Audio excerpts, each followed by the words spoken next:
बैठी मुद्रिका मनोहर, राम नाम अंकित अति सुंदर। चकित चितौ मुदरी पहचानी, हर्ष विषाद हृदय अकुलानी।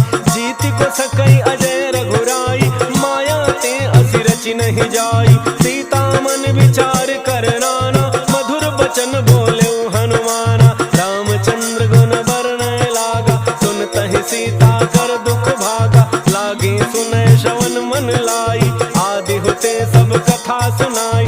श्रवणामृत जहि कथा सुहाई, कही सो प्रगट होति किन भाई। तब हनुमंत निकट चली गयऊ, फिर बैठी मन विस्मय भयऊ। राम दूत मैं मातु जानकी, सत्य शपथ